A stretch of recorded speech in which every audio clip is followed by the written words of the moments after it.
மூளையின் திறன் அதான் சொல்லுவாங்க. இந்த மூளையோடைய திறனை அதிகப்படுத்தும். ஒரு சுகர் பேஷண்ட்டோ இல்லை வயசான காலங்களுக்கோ பார்த்தீங்கன்னாக்க ஞாபக மறதி வரும் எல்லாத்துக்குமே.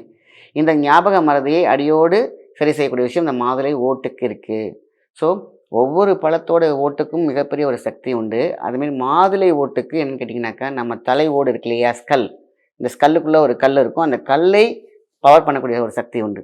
அதான் பார்த்தீங்கன்னாக்கா அதோடைய இம்யூன் சிஸ்டம் அப்படின்னு சொல்லுவாங்க. இம்யூன் சிஸ்டத்தையே சரி பண்ணக்கூடிய சக்தி இந்த மாதுளை ஓட்டுக்கு இருக்குது. அதான் தங்க ஓடு அப்படின்னு சொல்லுவாங்க அந்த காலத்தில்.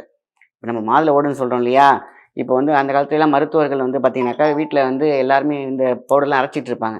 டேய் அந்த தங்க ஓட்டை எடுத்துருவாடா அப்படிம்பாங்க வைத்தியர்கள். இப்போ புரியுதா? தங்கத்திற்கு இணையான ஒரு சக்தி என்னன்னு கேட்டிங்கனாக்கா மாதுளையில் ஓடில் இருக்குது. ஸோ அதனால தான் தங்க ஓடையாகவே கருதப்பட்டது. தங்க புஷ்பத்துக்கு இணையாக கருதப்பட்டது. ஆக ஆயுள் காலத்தை நீடிப்பதற்கு எனக்கு எந்த வியாதியுமே இல்லை அப்படின்னு சொல்கிறவங்க டெய்லி ஒரு சிட்டிகை, இல்லைனா வாரத்துக்கு ஒரு சிட்டிகை, இல்லைனா ஒரு டீஸ்பூன், வாரத்துக்கு எடுக்கிறது இருந்துச்சுன்னா ஒரு டீஸ்பூன், டெய்லி எடுக்கிறது இருந்தால் ஒரு 2 சிட்டிகை வாயில் போட்டு தண்ணி குடிச்சிட்டே வாங்க. அவ்வளோ அற்புதமான ஒன்று மாதுளை ஓடு. அந்த மாதுளை அப்படிங்கிறது வந்து பார்த்திங்கன்னா அந்த ஓட்டை அதை பஸ்பம் பண்ணி அந்த காலத்தில் கொடுத்துருக்காங்க. நம்ம பஸ்பம்லாம் பண்ண தேவையில்லை. காய வச்சு புடராலே எடுத்தாலே போதுமான விஷயம். நம்மளுடைய உச்சி முதல் பாதம் வரை இருதயத்திற்கு அவ்வளோ ஒரு சூப்பர். இருதயத்திற்கு பார்த்திங்கனாக்கா அந்த உள்ள வால்வு சரியில்லை அப்படிம்பாங்க.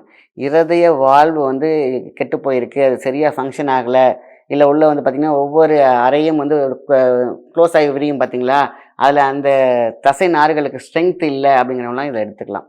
அதனால தான் மாதுளை ஜூஸ் வந்து பல வகையில் அந்த காலத்தில் முழுசாகவே போட்டு இடித்து சாறு அடித்து கொடுப்பாங்க. இப்போ நம்ம கடைக்கு போனோம் அப்படின்னு கேட்டிங்கன்னா ஜூஸ் எடுத்து குடிப்போம்.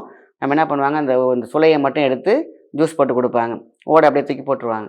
ஆனால் அந்த காலத்தில் உரலில் போட்டு இடித்து, அதாவது நான் தோலோடு போட்டு இடித்து கஷாயம் மாதிரி கொடுத்துருக்காங்க. அது வந்து பார்த்திங்கன்னா நாள்பட்டு உதிரப்போக்கு இருக்குது பார்த்திங்களா லேடிஸ்க்கு, அதாவது பெரும்பாடு அப்படின்னு சொல்லுவாங்க.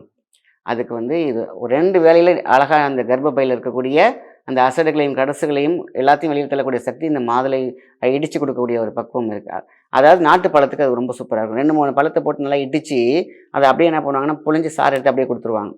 அந்த ஓட்டோட சாரோடு அந்த பழத்தோட சாரோடு அது வந்து நிற்கும். ஸோ எப்பேற்பட்ட ஒரு மகா மருத்துவ மருந்தாக நம்மளுடைய பக்கத்துலேயே இருந்திருக்கு.